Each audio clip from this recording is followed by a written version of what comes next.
welcome to This Day. It is Wednesday and it is June 16th. We have just one meeting, which is basically an orientation. So if you are a new resident to 3rd, you will want to participate in the new resident orientation, and you want to RSVP to becky.jackson@vmsinc.org, and that is at 4:30 this afternoon. So you want to send in that email as quickly as you can so she knows you're going to be there. All right, on our show today, we have Memorial Care. We have Dr. Bahadurani, who's going to talk to us about AFib and a new technology that they have that is an alternative to blood thinners. So it's really an awesome thing. So stick around for that. And then we also have the OC Vector Control Tour. They're going to tell us a little bit about what they do and some things to watch out for. All right, the weather, really warm, and it was warm last night too. So we have an excessive heat warning again today and through the rest of the week. We'll tell you what our temperatures are looking like. Today we are looking at about 87, 66, 86, 65, another warm one on Friday, 87, 66. Saturday, 87, 69, and Sunday, 88, 64. Looking pretty warm all week, so keep that sunscreen on. Our sunrise this morning was at 5:40, and our sunset was at 8:03. Alan, thank you for sending this in. It's a beautiful shot. Love all the succulents and plants. That is a good drought-tolerant garden there. If you have a photo that you'd like to share with us, particularly vacation spots is what I'm looking for right now. Maybe a spot that you've been to or a spot that you are looking to attend to. So send that to us at Laguna Woods Village TV@gmail.com. All right, stick around. We're going to have Memorial Care coming right up.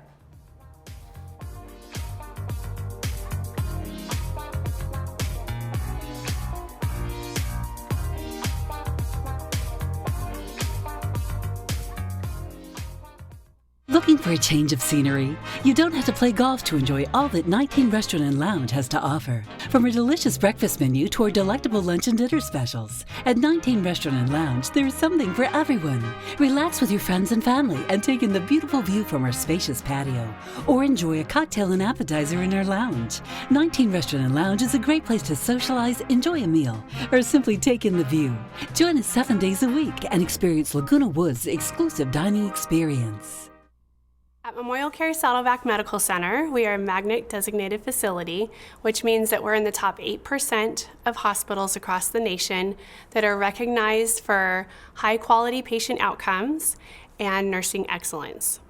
And what that means is that we have nurses that are highly engaged and enthusiastic about their workplace, that we have lower vacancy rates, lower turnover, and high nursing satisfaction scores.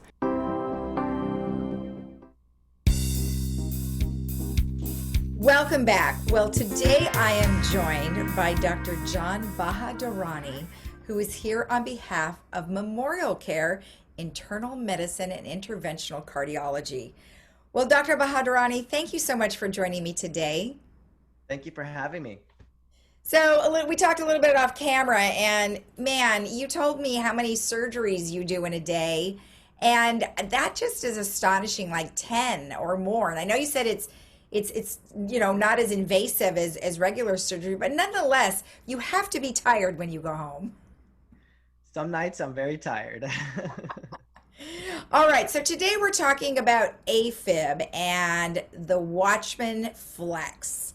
So, but before we do that, tell me just a little bit about yourself so we can remind our residents who you are and how long you've been with Memorial Care. Sure. So I'm an interventional cardiologist.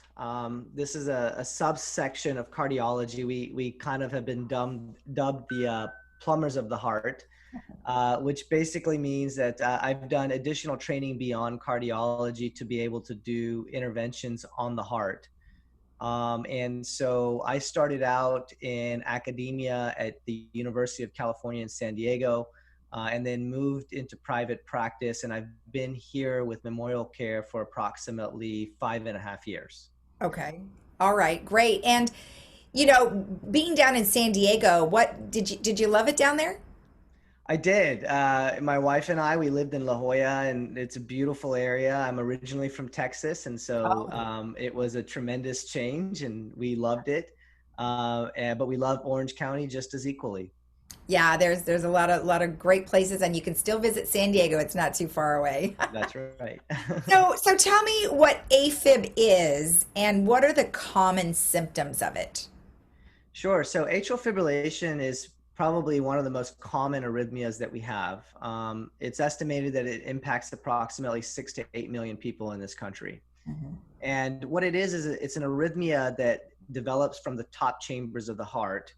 And instead of the top chamber of the heart squeezing or beating regularly, it starts to fibrillate. Okay. And there's a few symptoms that are concerning that we worry about. Um, People that go into atrial fibrillation can feel symptoms of fatigue. They can feel quite short of breath when they go to exert themselves. And if the heart rhythm is fast enough, you can get lightheaded and even have chest discomfort or pass out.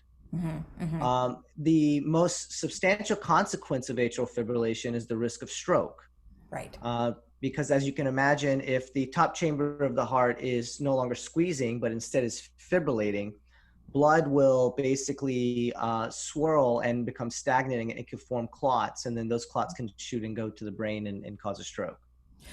Right. Now the interesting thing, my 91-year-old father just had a situation very similar to this, but it was caused by a clogged artery in his neck. So the plaque and that buildup of that's inside the arteries is what is causing this heart irregularity, correct? Well, so plaque buildup and blockages in the arteries of the heart is one cause of atrial fibrillation. There are a number of other causes. We in the United States, we have a very aging population, and age by itself is a risk factor. And we know that the longer someone lives, the longer the likelihood that they'll develop this arrhythmia. Other possible causes of the arrhythmia include valve abnormalities. So if you have, for instance, your heart valves that don't open or close very well, and you have a leak in the valve, that can cause atrial fibrillation. Blood pressure abnormalities over time can cause atrial fibrillation. Thyroid abnormalities can cause atrial fibrillation. There Mm. does seem to be a genetic component as well. And then there's a few environmental components that can be cause of atrial fibrillation. Probably the most notable would be the amount of caffeine consumption. Uh-oh. Yeah, because we love our coffee here in I think this country, and we do drink a lot of coffee. So tell me how does like at what point should we be concerned about consuming too much caffeine? So the caffeine consumption that I'm speaking of is a very high volume of caffeine consumption. So the average American is probably not hitting that amount. Okay. But if you're somebody who is doing, 2 or 3 espresso shots a day, or you're doing those energy or stimulant drinks such as Red Bulls, then those are the kind of situations where I would say you're putting yourself at risk for this arrhythmia. Okay. Now, I know that there are medications that you obviously can use for blood pressure and medications, blood thinners to help with some of these issues. But at some point, those are not going to work, and then they would come see you. Is that correct? That's correct. So, we have two prongs of attack when we look at atrial fibrillation. The first prong is controlling the heart rate or the rhythm. So we have antiarrhythmic medications which will attempt to maintain the patient in a sinus or normal heart rhythm, Hmm. or we have medications that we can put that will keep the heart rate from spiking too fast. Okay. Okay. And then the second prong of the treatment is the actual reduction of stroke risk. And so the primary option there has been for the longest time blood thinners. Hmm. Blood thinners come with a variety of risks and issues. And so we have an alternative to that now, which is what we're going to be talking about in a little bit, which is the Watchman device. And, the reason why this came about is because blood thinners can be a very much a burden on people. Not only do they carry a substantial risk of bleeding, but they limit people in their lifestyle and their abilities to do things because of the risk of bleeding. And also, the newer agents can be quite expensive. Oh, so how long has the Watchman procedure been out? So the Watchman procedure actually has been out for a very long time.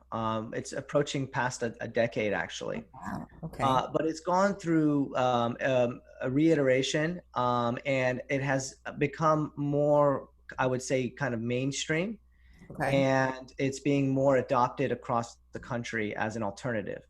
And it's very exciting for us because when it originally was being rolled out, it was being rolled out as an alternative for patients that were very high risk of having a stroke, Okay. but were also at very high risk of having a bleeding issue. And we felt that they were not suitable candidates for long-term blood thinners. Okay. And while that's still true, there's a growing body of literature that is looking at this option as being a very competitive alternative for all individuals that have atrial fibrillation.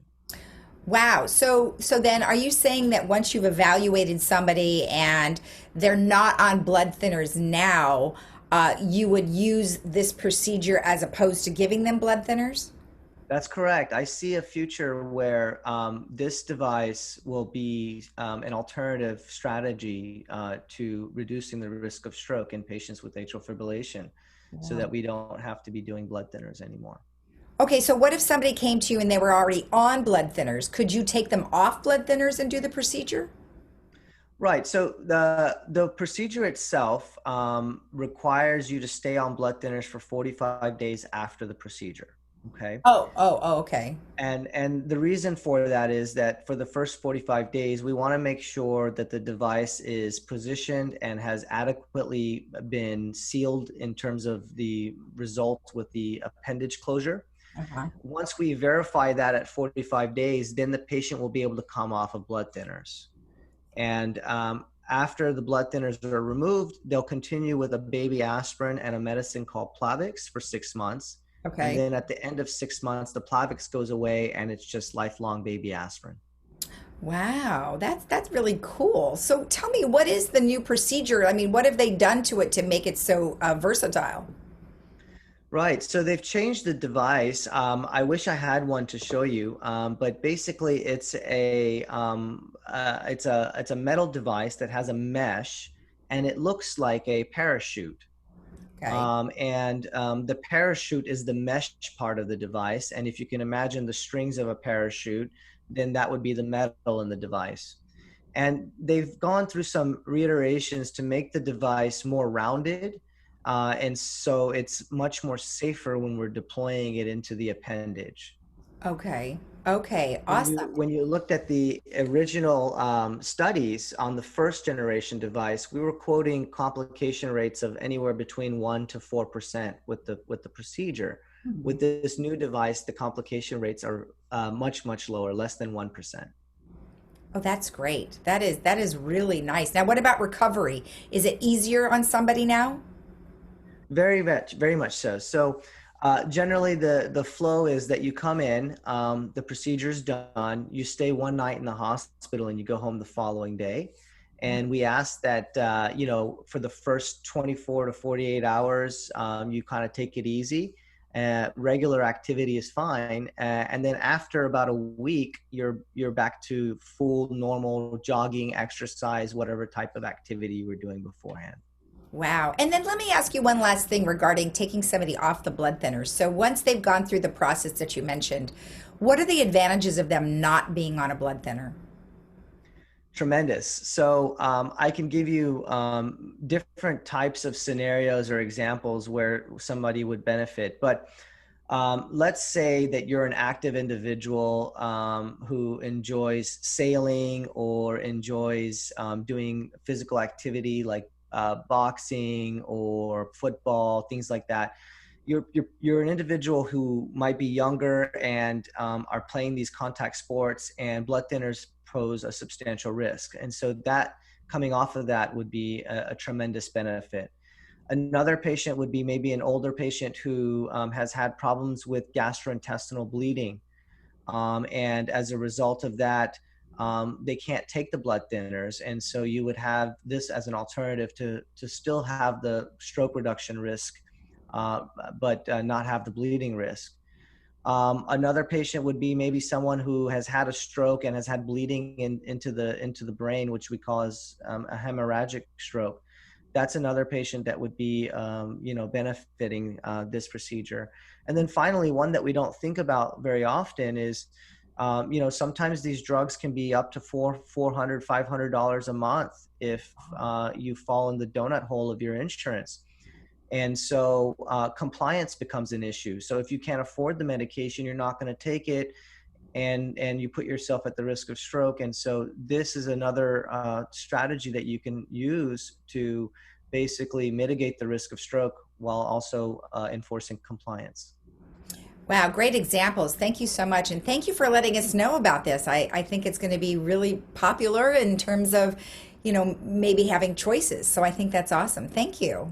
Yeah, thank you. Very excited for the future. And, it's interesting. We, in memorial care at Saddleback, we're on track to be one of the highest volume centers in Orange County for this procedure.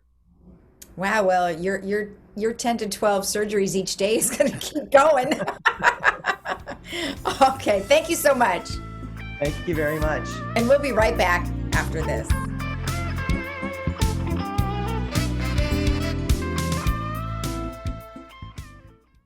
There are many treasures within the walls of Laguna Woods Village.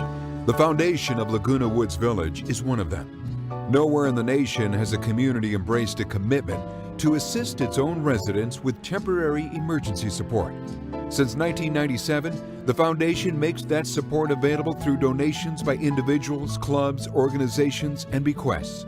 Help the foundation to help the real treasures within the village, our friends and neighbors. With 2020 behind us, now is the perfect time to take care of all the things that you might not have been able to. Caliber Collision is just up the street from you, and we offer a lifetime warranty on all body and repair work for as long as you own your vehicle.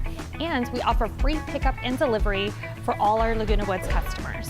On or off the road, safety is very important to us, which is why we are following all COVID-19 guidelines. Caliber Collision, restoring the rhythm of your life.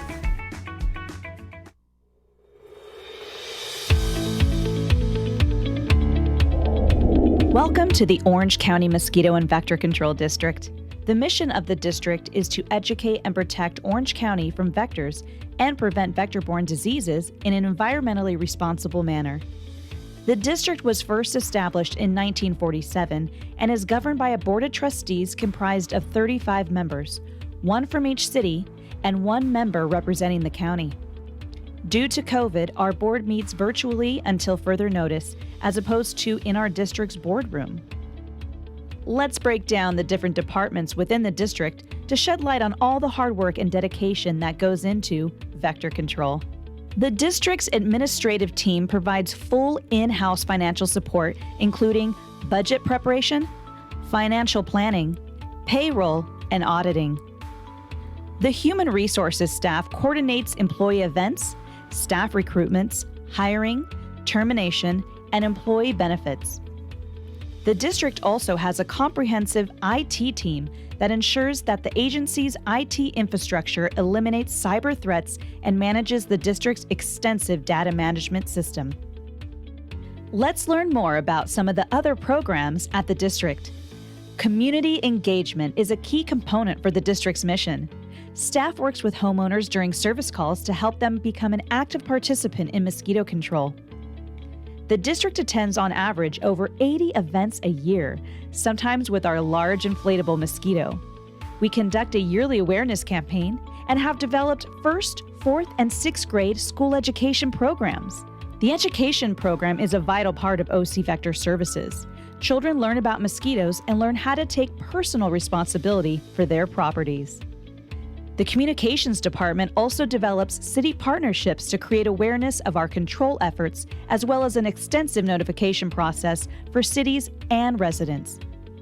Both cities and residents have access to a variety of resources produced by the Communications Department, including education DIY videos, advocate kits, brochures, and social media posts to keep people updated with the district's events, programs, and control schedules. The Orange County Mosquito and Vector Control District's lab is a full-service surveillance and testing facility. The lab collects, identifies, and tests mosquitoes, ticks, fleas, dead birds, and small mammals for a variety of vector-borne diseases. With in-house testing capabilities, the district is one of the few vector controls in the state that can test mosquitoes and other specimens for disease on site. The staff also performs a variety of other functions, including insect identification and pesticide evaluation and monitoring. Lab staff conducts pesticide efficacy tests and evaluates the most effective products to use. The district also has an extensive mosquito fish program, producing and distributing over 100,000 mosquito fish per year. The lab staff also conducts environmental assessments and works with regulatory agencies to ensure that the district is in compliance with all regulations and laws. The operations team's primary responsibility is controlling mosquitoes, rats, red imported fire ants, and flies. Inspectors safely, efficiently, and effectively use an integrated vector management technique to protect the public from vectors and vector-borne diseases. This dedicated team performs these services in all 34 cities and unincorporated areas of Orange County. The district maintains a full-service garage that conducts repairs, maintenance, and custom fabrication for over 100 vehicles. The operations staff works with homeowners to identify, educate, and control for mosquito breeding sources. There is also a team dedicated to routinely checking large sources such as wetlands, marshes, and flood channels. In a case where large abundance of mosquitoes or increase in mosquito-borne disease is found, staff utilize specialized equipment such as a wide-area larvicide or ultra-low-volume adulticide to assist with reducing mosquito populations. The district staff also treats for red imported fire ants in public areas such as golf courses, schools, and parks, and in residential properties. The district is also using newer technology such as into-care traps and aerial drones to help locate and treat in environmentally sensitive or hard-to-reach areas. Thank you for joining us at Orange County Mosquito and Vector Control District. As a special district, we strive to move forward, bringing new technology and innovative concepts to combat vector-borne diseases in Orange County. Stay safe and stay healthy.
Well, Sunshine Lute wanted to let you know about the Sunshine Performance Club. Now, they had recorded a Mother's Day Zoom show, and it will air Saturday, the 19th at 11 in the morning, and then again on June 26th at 11. If you want more information about the Performance Club, you could always send her an email at sunshinelute@gmail.com. Now, the bulky item pickup is this weekend, so make sure that you get on the list with Resident Services. You do need to contact them before you put something out. You need to call them at 597-4600, let them know what you have, and they will make arrangements for the truck to come by and get whatever it is that you are donating. So that is this Saturday, June 19th. Now, also, July 4th is right around the corner, and so that means that there's going to be a July 4th golf cart parade, and they really would like you to participate in the most fun July 4th American way that you can do it. So you see that cart there, looks super decorated. So it'll be at Clubhouse 1 at 9 a.m. and it will follow Avenida Sevilla and Calle Aragon.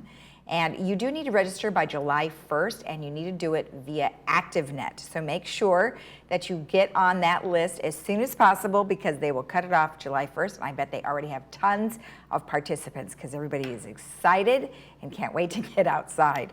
All right, one last thing, baseball. I mentioned before that the nonprofit baseball team, Riptide, has baseball games right here at the Great Park, so you don't have to drive very far for a fun baseball experience. If you want to participate, you can go to ocriptide.com/schedule, and you can enjoy some fun baseball. And then one last thing, the Video Club is having video production, so if you ever wanted to learn all about video production, Tom Nash is doing this on Tuesday mornings from 10 to 11:30. Now, the classes have already started, but you can always jump in and just learn whatever it is that they're doing per class. So it's going to happen already on the 8th, and then it'll be again on the 22nd, which is next week. So you can participate in that one, and that is going to be staff roles in a shoot. So it'll identify a lot of the stuff that we do here at Village Television. All right, let's take a look at the weather one last time before we head out. As I mentioned, we are under an excessive heat warning, so do be careful when you are outside. It was even super warm last night, so 87, 66, 86, 55. Warm again on Friday, 87, 66, and the dog days of summer are here even before it's summer, 87, 69, and then Sunday, 88, 64. So very nice weather this week. Make sure you wear your sunscreen and your hat if you're outside, or maybe take a dip in that fantastic pool that is now open. There's lots of them open, but if you do want to swim those lanes, make sure that you make a reservation through the ActiveNet. All right, have a great day in the Village. We'll see you again tomorrow right here at 9 a.m. Otherwise, you can rewatch our program at 12:30 and 5, or on YouTube under Village Television. Have a great day. Bye-bye.